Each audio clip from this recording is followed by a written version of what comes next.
Brought to you by our exclusive fabric partners. Be sure to look for their newest lines of fabric. Hi, welcome to Quiltmaker's Block Network. I'm Carolyn Bain with Quiltmaker Magazine. Today I'm going to show you Picture This. This is block number 387, designed by Sue Marsh for Volume 4 of Quiltmaker's 100 blocks. For this block, you're going to need 5 different fabrics.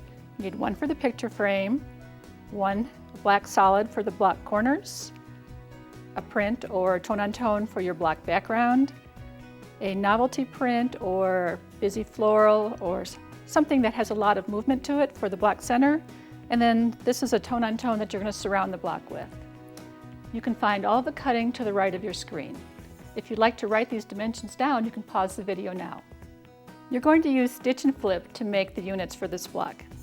There's 2 Unit 1s, 2 Unit 2s, Unit 3, Unit 4, and Unit 5.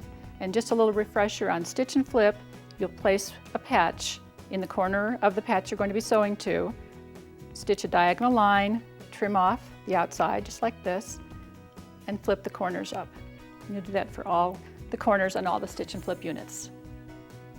To sew the block together, first you'll arrange it with your Unit 1, Unit 2, and then a Unit 1 and 2 on the bottom, Unit 3, Unit 4, Unit 5, and then the surrounding patches. You'll sew this section together as a row, this section together as a row, and this section, so you have 3 different rows, and then you'll sew the 3 rows together. And here you have your finished block. Now this block presents lots of fun opportunities for changing up the center. For this block, we found a very fun little puppy print and some accompanying little woof pattern print that we used for the outside and framed this little puppy in the center. Makes an adorable block. Something else you can do is use inkjet fabric sheets like these from EQ, from Electric Quilt, and what I did was take an old piece of artwork from one of my sons and just ran it right through the printer and printed directly onto this fabric sheet. Now what I can do is go ahead and cut the center square that I need for the center of this block. And that's another thing you can do with this, is just find some artwork transferred onto fabric and use that in the center of your block. You can also find a picture that you like and do the same thing. You can set these blocks into a fun little wall hanging just like this one with 16 different blocks.